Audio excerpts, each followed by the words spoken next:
오후 예배를 드리시는 성도님들 마음에 주님을 주님을 진심으로 사랑하는 마음으로 충만하시기를 주님 이름으로 축복합니다. 골 때리는 그녀들이라는 프로그램이 있습니다. 이 TV나 유튜브를 통해 한 번쯤은 이제 보셨을 텐데요.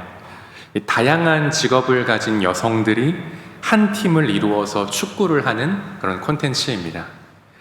최근에 이 프로그램에서 연출을 맡은 한 PD님이 나와서 프로그램이 코로나 시대에도 묻히지 않고 지금까지 승승장구하면서 많은 사람에게 감동을 주고 또 도전을 주는, 그리고 사랑받는 그 비결이 무엇인지를 얘기해 주는 걸 들은 적이 있는데요. 그 비결이 인상적이었습니다. 프로그램에 막대한 예산이 투입됐다거나 유명한 연예인으로만 섭외를 했다거나 그런 게 아니라 이 프로그램이 코로나 시대에도 묻히지 않고 꾸준히 사랑받았던 이유는 모든 출연진이 하나같이 축구의 진심이었다는 것입니다. 항상 단정하고 차분해야만 할 것 같은 아나운서도, 그리고 화려한 겉모습의 모델도, 그리고 이미지가 곧 생명인 배우들도, 그리고 한국말을 잘 못하는 외국인들도 모두가 축구의 진심이고 승부의 진심이었기 때문에 이렇게 사랑받을 수 있었다는 것입니다. 저는 얼마 전에 이 아동부 예배 시간에 이 아이들이 찬양하는 모습을 보면서 이 아이들이 예배의 진심이구나 하는 그런 걸 좀 느낀 적이 있습니다. 평상시에도 느끼지만 특별히 한 게 없는데 그 주 그 예배는 굉장히 마음이 좀 먹먹해지기도 하고 그랬습니다.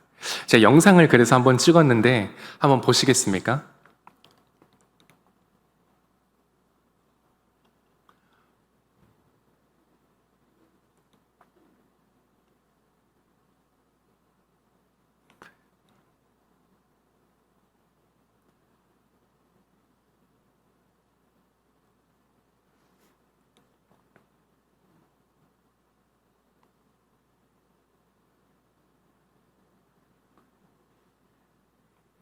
네, 보면은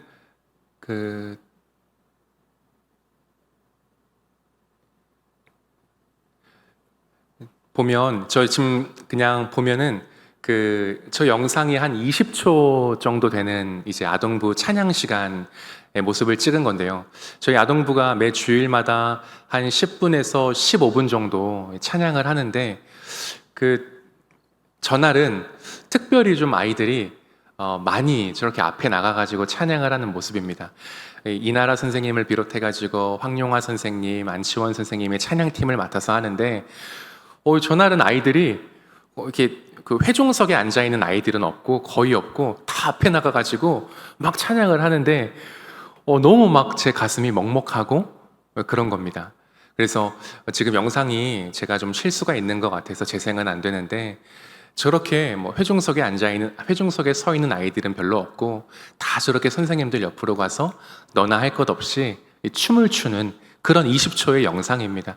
저기에서 이제 가장 격렬하게 춤을 추는 애가 이제 2명, 예림이랑 민철인데 막 그냥 옆에 누가 있든 간에 그냥 여긴 내 공간이다 하면서 춤을 추는데 그 모습을 보는데 마음이 많이 먹먹했습니다. 이 영상을 이렇게 보셨으면 참 예배에 아이들이 진심이구나 하는 그런 걸 많이 느끼실 수 있습니다. 오늘 읽은 디모데 후서는 바울이 로마 감옥에 갇혔을 때 죽음을 직감하고 디모데에게 쓴 마지막 편지입니다.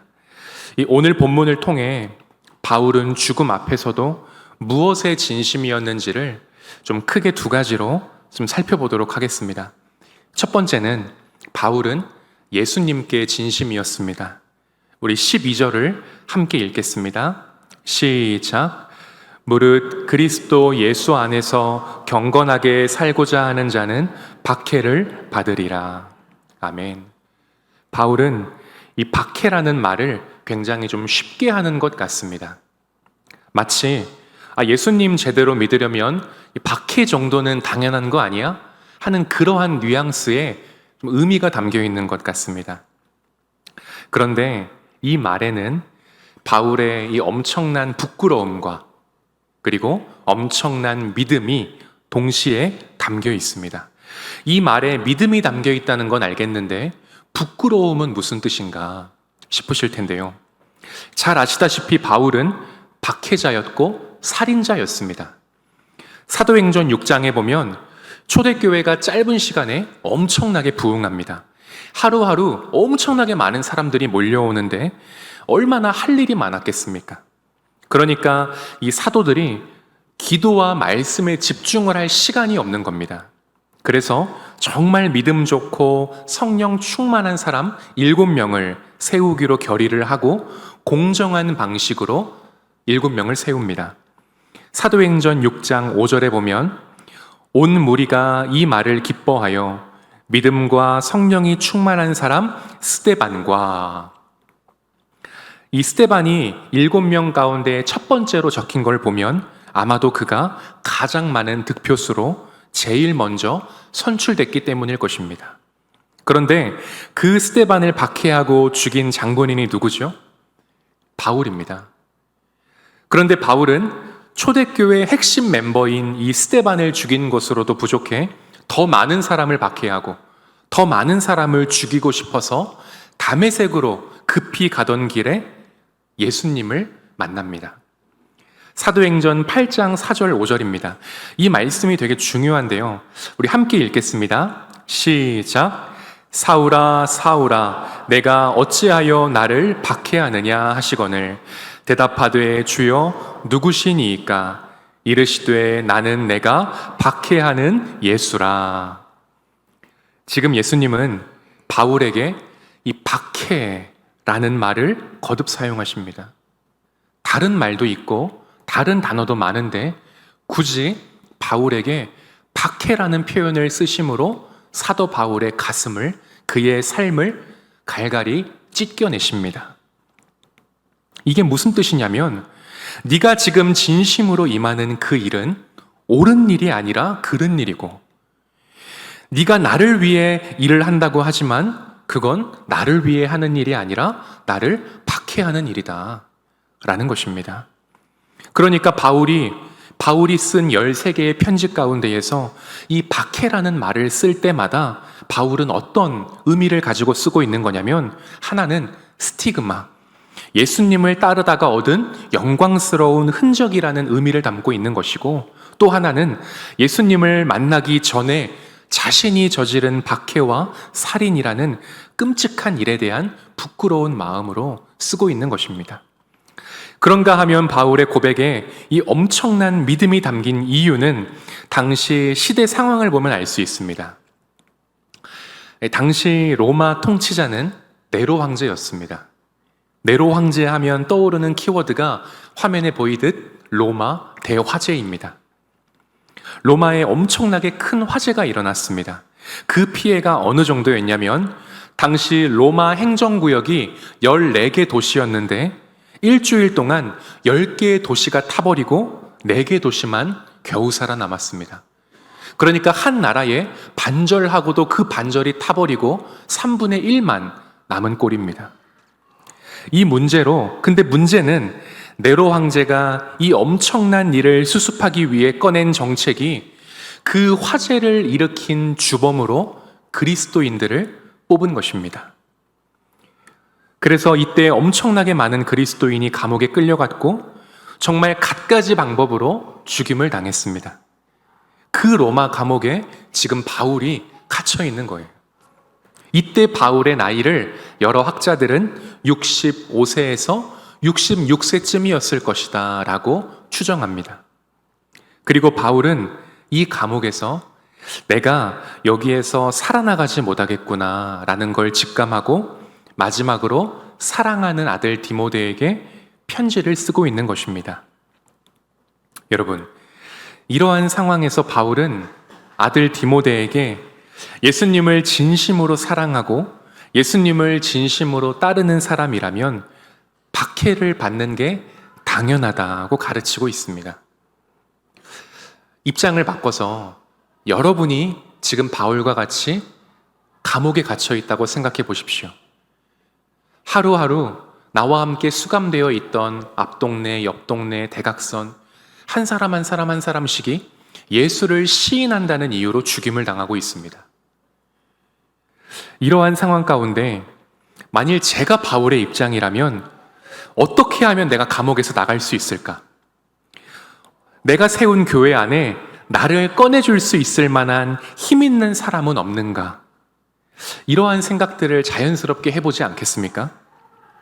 그런데 지금 바울은 디모데에게 뭐라고 가르치고 있냐면 그리스도 예수 안에서 경건하게 살다 보면 박해를 받는 게 당연하다.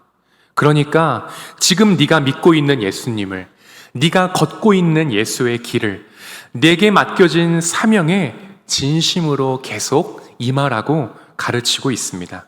여러분, 이 말은 바울이 예수님께 진심이 아니고서는 나올 수 없는 말입니다. 그런가 하면 여러분은 그럼 예수님께 얼마만큼 진심이십니까? 예수님을 얼마만큼 진심으로 믿고 따르고 계십니까?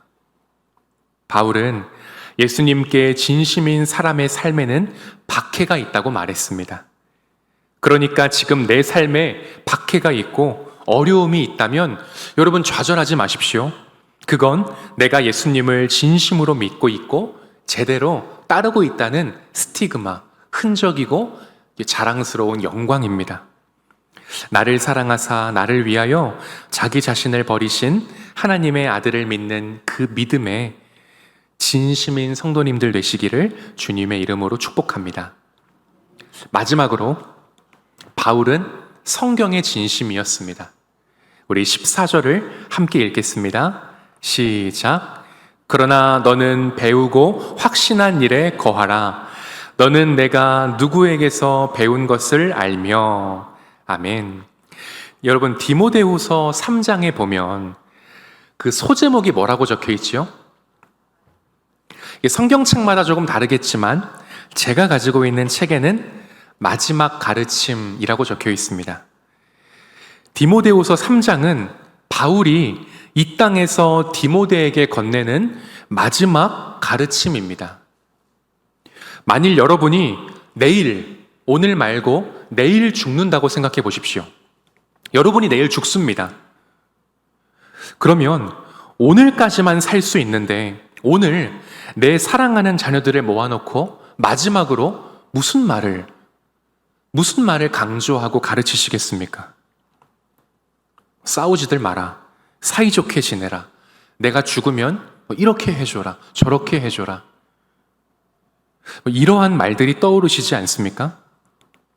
그런데 바울은 지금 아들 디모데에게 무엇을 강조하고 가르치고 있냐면 성경을 강조하고 있습니다. 마지막으로 내가 딱 한마디만 더 하는데 성경을 강조하고 가르치고 있는 것입니다. 왜 바울은 많은 것 가운데 하필 특히 성경을 강조하고 가르치고 있을까요? 먼저는 지금 디모데가 에베소 교회를 섬기고 있는 지도자였기 때문에 그랬을 것입니다. 디모데는 바울을 이어서 목회자로서 성도들을 양육하고 말씀을 먹이는 일에 전심전력하고 있기 때문에 성경을 강조했을 것입니다. 그런데 또 다른 이유가 있다면 내 아들 디모데가 점점 악해지는 세상에서 자기 믿음을 지킬 수 있는 힘이 오직 성경이기 때문에 그렇습니다. 그래서 바울은 14절에서 성경을 강조하기 전에 13절에서 이렇게 말합니다. 제가 읽겠습니다. 악한 사람들과 속이는 자들은 더욱 악하여져서 속이기도 하고 속기도 하나니. 악한 사람들에게서 믿음을 지킬 수 있는 힘은 성경뿐이라는 것입니다. 속이는 자들에게서 내가 믿음을 지킬 수 있는 힘이 있다면 성경뿐이라는 것입니다. 여러분이 지금까지 살아오면서 믿음을 지킬 수 있었던 힘이 무엇이었습니까? 여러분, 성경입니다. 목회자를 통해 선포되는 말씀을 통해 믿음을 지켜왔고, 바쁜 목회자를 통해 선포되는 말씀을 통해 내가 믿음을 지켜왔고, 바쁜 하루를 시작하기 전에 잠시 성경을 읽음으로써 내가 믿음을 지켜왔고, 성도들과 만나면 예수님을 나누고 또 말씀을 나누면서 우리가 믿음을 지켜오지 않았습니까? 이게 바로 우리가 지금까지 살아오면서 믿음을 지킬 수 있었던 이유입니다. 믿음은 절대 돈으로 지킬 수 있는 게 아니죠. 명예로 지킬 수 있는 것도 아닙니다. 신실한 가족들이 지켜줄 수 있는 것도 아닙니다. 믿음은 매일매일 내게 주시는 하나님의 말씀으로 여러분 지키는 것입니다. 그렇기에 바울은 죽음을 앞두고 이 땅에서 마지막으로 디모데에게 성경을 강조하고 가르치고 있는 것입니다. 여러분 커피 좋아하십니까? 믹스 커피든 원두 커피든 아니면 다른 음료이든 우리는 이렇게 하루하루 시간을 내어서 커피를 마시기도 하고 또 음료를 마시기도 합니다. 그러면서 좀 숨도 고르고 생각도 정리하고 그리고 그 시간을 통해 나에게 어느 정도의 위로를 주기도 합니다. 그러면 내 영혼을 위해서는 시간을 내어 성경을 여러분 읽고 계십니까? 날로 악해져가는 세상에서 내 믿음을 지키기 위해 시간을 내어 하나님의 말씀인 성경을 여러분 읽고 계십니까? 시시때때로 성경을 가까이 하셔야 합니다. 성경만이 믿음을 지키고 그리고 나를 지키고 또 내게 허락해 주신 소중한 것들을 지킬 수 있는 힘이기 때문에 그렇습니다. 바울은 예수님께 진심이었던 사람이었습니다. 그리고 바울은 성경에 진심이었던 사람이었습니다. 하나님이 가장 기뻐하시는 예배와 삶은 주님을 향한 우리의 진심입니다. 하루하루 천천히 꾸준히 주님께 진심으로 나아가십시오. 그리고 주님께 진심으로 다가가십시오. 그러면 우리 주님은 우리의 진심인 마음을 받으시고 우리를 반석 위에 견고하게 세워주실 것입니다. 날마다 예수님께 진심인 성도님들 되시기를 주님의 이름으로 축복합니다.